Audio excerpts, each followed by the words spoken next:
Mateus capítulo de número 13.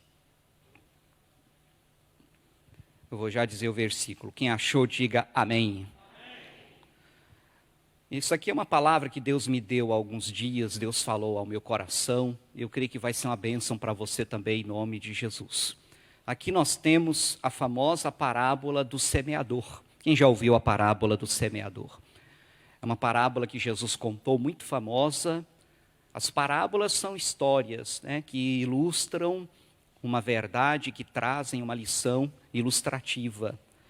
E nesta parábola do semeador, onde Jesus conta de um homem que saiu a semear, vamos dar uma lida aqui, a partir do versículo 3, porque nós vamos ver uma outra visão aqui que Deus tem me dado desta parábola.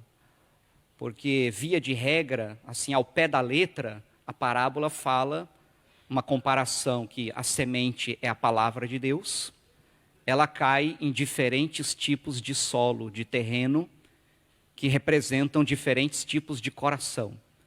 A palavra é a mesma, a semente é a mesma, mas cai em corações diferentes e, por isso, ela pode ou não produzir fruto, dependendo de que coração esta palavra vai entrar. Vamos ver aqui, Mateus 13, versículo 3.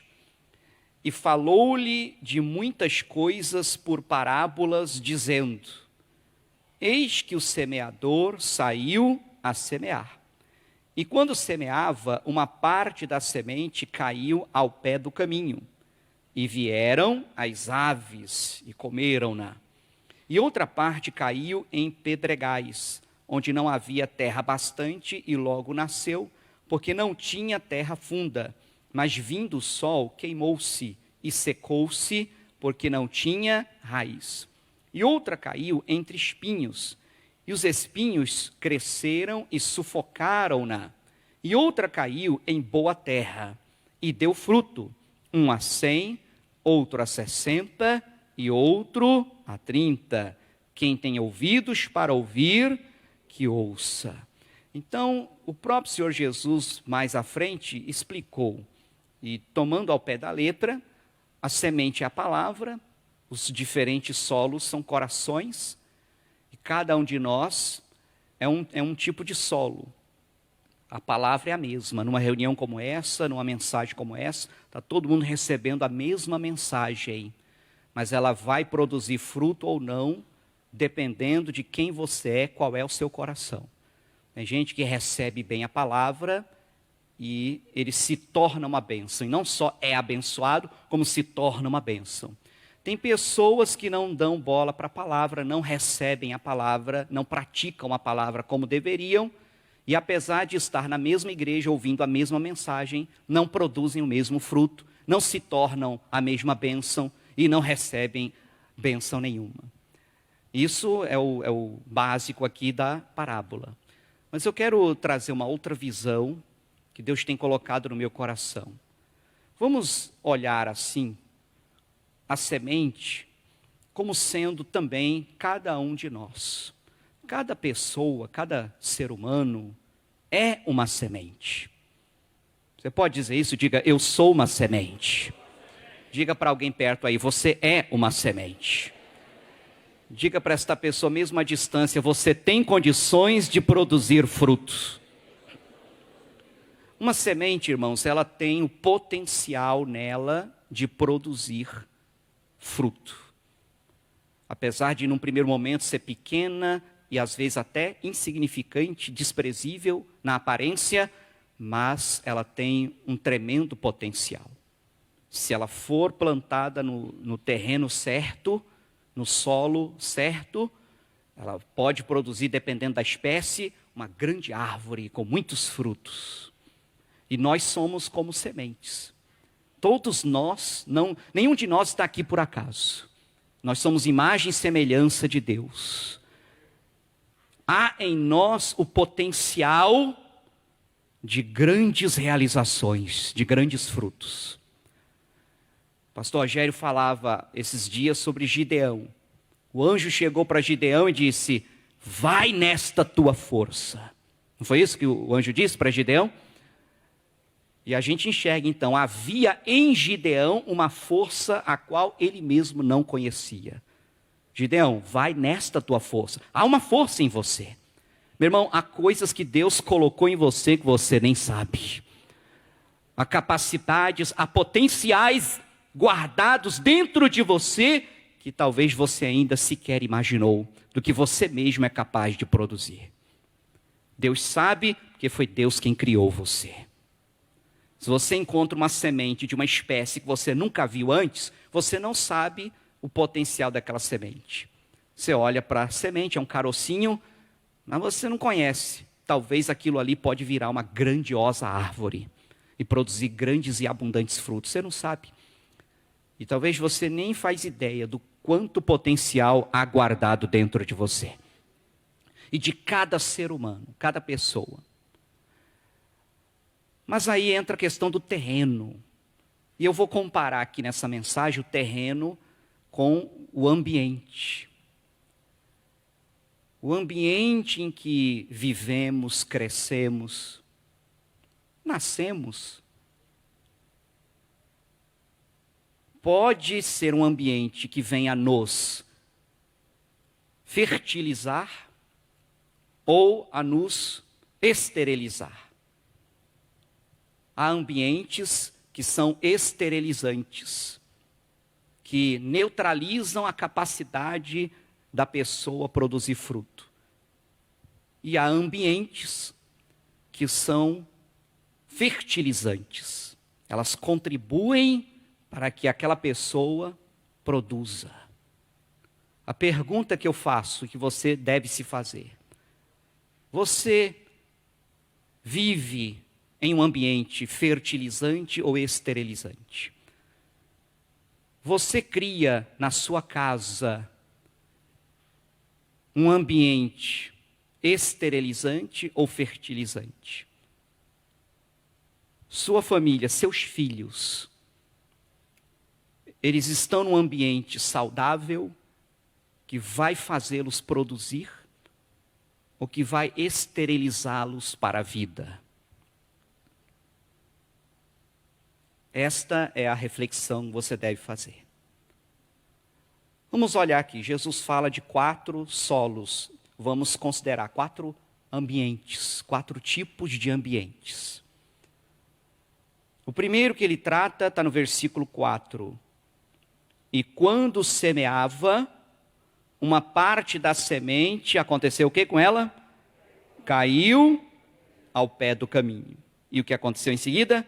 E vieram as aves e comeram-na. Jesus explicou depois que as aves nessa parábola representam quem? Você conhece? As aves são os demônios, é Satanás. Aqui nesse contexto aqui da parábola, o versículo 19 fala isso. Vou ler o versículo 19 para você ver. Ouvindo alguém a palavra do reino e não a entendendo, vem o maligno, está vendo? O maligno, e arrebata o que foi semeado no seu coração. Este é o que foi semeado ao pé do... Então eu vejo aqui um ambiente de negligência. Repita comigo, negligência. Estas sementes foram negligenciadas. Caíram e ninguém ligou para elas. Caíram e ficaram ali mesmo, à beira do caminho, à margem, à parte. E sementes negligenciadas, quem é que vai pegar elas? O diabo vai lá e pega elas. Existem ambientes de negligência. Existem lares, famílias negligenciadoras, onde não se tem a devida atenção uns com os outros, onde não se tem cuidado, onde as pessoas são deixadas de lado, desprezadas. Não, ele é assim mesmo, ele é esquisito assim mesmo, ele não fala, ele fica ali só na dele. E esse teu filho aí, só fica no quarto, só fica no computador? Esse seu filho só fica aí no celular? É assim mesmo, ele é assim. E a coisa vai ficando, a semente está lá à beira do caminho. Não está envolvida no caminho, está à beira. E o seu marido? Não chegou ainda? Esta hora, onde é que ele está? Deve estar resolvendo alguma coisa aí. E sua esposa? Tá lá com as coisas dela lá. O que acontece com semente negligenciada? O diabo vem e arrebata. Filhos negligenciados, o diabo acaba pegando ele. E daqui a pouco aparece: pastor, meu filho entrou para o crime, entrou para o tráfico. Minha filha adolescente apareceu grávida. Meu marido está com outra, minha mulher fugiu com outro homem. Aconteceu. Como é que pode? O meu filho não quer mais ouvir. Só quer escutar aí esse pessoal aí que está aconselhando coisa errada para ele. Pois é, o diabo está arrebatando. Satanás está levando embora. Por quê? Porque essa semente foi negligenciada, foi deixada à beira do caminho, ninguém cuidou de ir lá pegar ela. Tem aquele caso, a pessoa chega, puxa, meu filho de 18 anos descobri que desde os 11 está usando drogas. Como é que está usando drogas desde os 11 até os 18? Não perceberam ainda antes? Não tinham percebido? Conheço um caso de uma moça que até mesmo da igreja, não da nossa, mas de uma outra igreja evangélica, logo após o culto, foi para o quarto. Cadê a fulana? Ainda está no quarto? Não saiu do quarto. Quando chegou lá, estava lá ela, sem vida, tinha tirado a própria vida. Uma jovem. O diabo arrebatou. Mas o que estava acontecendo para cometer suicídio? Deveria ter sido visto. Essa semente ficou negligenciada. O diabo arrebatou. Quem está entendendo o que eu estou falando? Cuidado com as sementes negligenciadas, meu irmão. Cuidado com as sementes que estão ficando à beira do caminho, que estão ficando para trás, que estão de lado, estão ali sem atenção. Não negligencie. Se é estranho, vai lá saber o que é, vai conversar, vai atrás. Muita coisa ruim já aconteceu por negligência. É ou não é verdade? E tem tantos casos que a gente podia falar, mas você já está entendendo, você conhece casos também. Aquela pessoa que conheceu alguém na internet, marcou encontro pessoal e nunca mais voltou do encontro. E quantas coisas assim acontecem? Crianças que são deixadas por aí alguém atrai com um atrativo lá de diversão e nunca mais se vê a criança de novo. É a semente negligenciada, é um ambiente de negligência. Se está acontecendo isso na sua casa, trate de corrigir isso rapidamente, senão o diabo vai arrebatar essas pessoas. Aí depois pode ser tarde demais. A gente está entendendo? Diga amém? Segundo ambiente, versículo 5. E outra parte caiu em pedregais, onde não havia terra bastante. E logo nasceu, porque não tinha terra funda. Mas vindo o sol, queimou-se e secou-se, porque não tinha raiz. Aqui fala um solo pedregoso, rochoso, e a semente não firma raiz. Há ambientes que não permitem desenvolver raízes. Há ambientes que as pessoas não conseguem criar raiz. É um ambiente que atrofia as pessoas de uma tal maneira que elas ficam assim numa dependência. Uma dependência tal que ela não tem raiz própria. Aquele filho mimado demais. Aquela pessoa que se prende num relacionamento assim de dependência mesmo. Aqueles pais que fazem tudo pelos filhos, talvez até uma boa intenção, mas não permite que eles criem suas próprias raízes. E diz aqui, nós lemos, quando o sol aparece, versículo 6, quando vem o sol, aquela semente se queima. Pessoas que não têm raiz não estão preparadas para suportar o calor da vida. Filhos sem raiz, quando crescerem, não aguentarão o calor da vida. Não vão saber se virar, não vão saber dar a volta por cima, não vão saber conquistar, não vão saber ir atrás das coisas, vão ficar naquela dependência, sem raiz, e quando a vida apertar, quando não tiver mais pai e mãe por perto, o calor da vida vai queimar, e vai ter sérios problemas.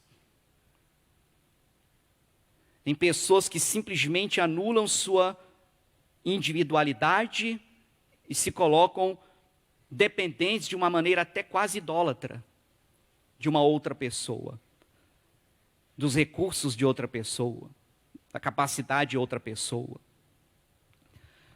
Nós temos que ser pessoas que têm raiz. Os nossos ambientes, o ambiente familiar tem que ser um ambiente não para atrofiar pessoas, torná-las dependentes, mas prepará-las para enfrentar o calor da vida. Os filhos têm que começar a aprender a ter responsabilidade. Tão logo eles tenham ali uma idade adequada. Sabe, aí cresce, não sabe fazer nada na vida, fica dependente. Quanta gente está sofrendo por causa disso? Quantas pessoas estão tendo problemas com isso? Os filhos têm que ser preparados para enfrentar o calor da vida, ter a sua própria raiz. Cada pessoa tem que ter sua própria raiz, e sua própria raiz em Deus. Glória a Deus, pessoal. Principalmente no lado espiritual. A gente não pode ficar dependendo da fé, da oração de ninguém, tem que ter raiz própria. Eu tenho que ter minha fé, minha vida com Deus. Tem ambientes que não favorecem isso. Tem ambientes que as pessoas são atrofiadas e não vencem na vida. Quem está entendendo até agora, diga amém. Vamos para o próximo aí, você está entendendo. Então, essa questão de mimar, de superproteção, né, de falta de incentivar, tudo isso faz a pessoa não ter esta autoconfiança, esta raiz própria. O próximo aí vai para o versículo 7. E outra caiu entre espinhos, e os espinhos cresceram e sufocaram-na. Existem ambientes de espinhos, irmãos. Existem ambientes que são sufocantes, que sufocam as pessoas. Elas não produzem, elas não desenvolvem, elas não conseguem ser tudo o que podem ser, porque estão sendo sufocadas. Sufocadas por agressões, seja verbais até físicas, estão sendo sufocadas porque são oprimidas, porque há machismo, porque há na mulher aquele espírito de Jezabel que quer ser mandona, que oprime o marido, existe o egoísmo, só pensa em si mesmo, autoritarismo, incompreensão, traições e outros tipos de coisas parecidas que sufocam. Eu já atendi muita gente, já vi muitas famílias assim, em que você senta com um casal para conversar e você percebe que o marido sufoca a esposa. Ou vice-versa, tem mulher que sufoca o marido também. O coitado é um refém da mulher. E às vezes você vai conversar com um e chega a vez de falar, do outro falar, aí o outro quer cortar. Falei, amigo, você já falou, é a vez dela falar, ou vice-versa. Irmã, você já falou, agora é a vez dele falar. E não deixa falar. Não deixa ter uma opinião. Não deixa se expressar. Uma coisa assim unilateral, de mão única. É do jeito que um quer e acabou, sufocante. Há filhos que são sufocados pelos pais, com palavras assim desmotivadoras, palavras assim para denigrir mesmo, que insultam. O cônjuge insulta um ao outro, desanimando, sabe, colocando aquele sentimento assim que a pessoa fica desmotivada, fica retraída e não expõe todo o potencial, tudo que ela pode ser, como marido, como esposa ou como em qualquer outra área. Será que o ambiente da sua casa é sufocante? É espinhoso?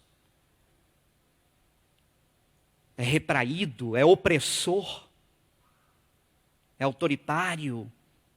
É um ambiente assim onde há aquela dominação mesmo, aquela opressão? Isso esteriliza a semente. A pessoa não consegue ser tudo que ela poderia ser, tudo que ela é capaz de ser. Sempre há um outro lado da história, né? Sempre tem que se ouvir a outra parte. Sempre tem que se dar espaço, né, para o potencial da pessoa, para ela ser o que pode ser, dentro, claro, né, da presença de Deus.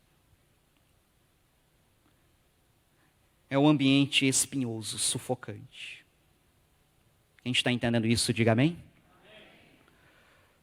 Versículo 8, aí vem a boa terra, glória a Deus. E outra caiu em boa terra, e deu fruto, um a 100, outro a 60 e outro a 30.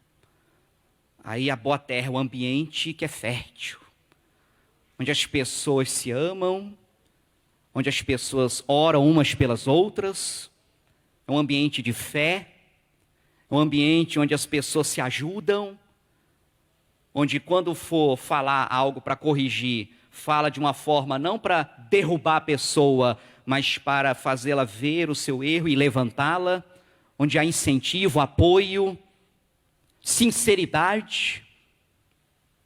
A sinceridade é um grande fertilizante, onde tem zelo e cuidado uns com os outros, disciplina. A disciplina é fertilizante. O diálogo é um dos maiores fertilizantes no ambiente. Quando as pessoas conversam, dialogam, cada um expõe seu lado, e aí juntos com fé buscam a Deus, oram uns pelos outros, apoiam uns aos outros, motivam uns aos outros, compreendem uns aos outros, aí nós temos um ambiente fertilizante. No ambiente desse, as sementes produzem. As pessoas ficam autoconfiantes, elas se encorajam, elas se motivam, se desenvolvem bem, são felizes, elas conseguem ser e fazer tudo o que elas podem em Deus. Elas põem para fora o seu potencial e são pessoas bem-sucedidas, felizes. Irmão, muitas vezes o ambiente, e na maioria das vezes, somos nós que criamos o ambiente. A gente faz o ambiente ser de um jeito ou de outro, dependendo do que a gente está fazendo, dependendo das atitudes. E você deve pensar, puxa, será que eu estou criando em minha casa um ambiente esterilizante? Um ambiente igual esses aqui, de negligência, ou eu estou atrofiando as raízes da pessoa, estou criando uma dependência, ou um ambiente sufocante? Então, se eu estou fazendo isso, eu tenho que mudar, eu tenho que criar um bom ambiente. Eu tenho que mudar essas atitudes. Eu tenho que mudar esse trato. Para não destruir estas sementes. Cada um de nós, como eu disse, tem um grande potencial. Com o ambiente certo, este potencial, ele vai vir à tona. Vai se desenvolver. Isso é em casa, isso é um ambiente profissional também. Em qualquer ambiente. Qualquer tipo de ambiente, seja na casa ou no trabalho, onde quer que seja. Se o ambiente tem esses elementos fertilizantes, todos que ali estão vão poder expor seu grande potencial. E aí cabe a você pensar nisso, né? Analisar isso. Pastor, eu estou num ambiente ruim e eu estou tentando ajudar, mas as outras pessoas não ajudam. Ore então, para isso que estamos aqui toda quarta-feira. Mas talvez dependa de você, talvez você seja o principal agente. Então você tome as atitudes certas, faça as mudanças certas.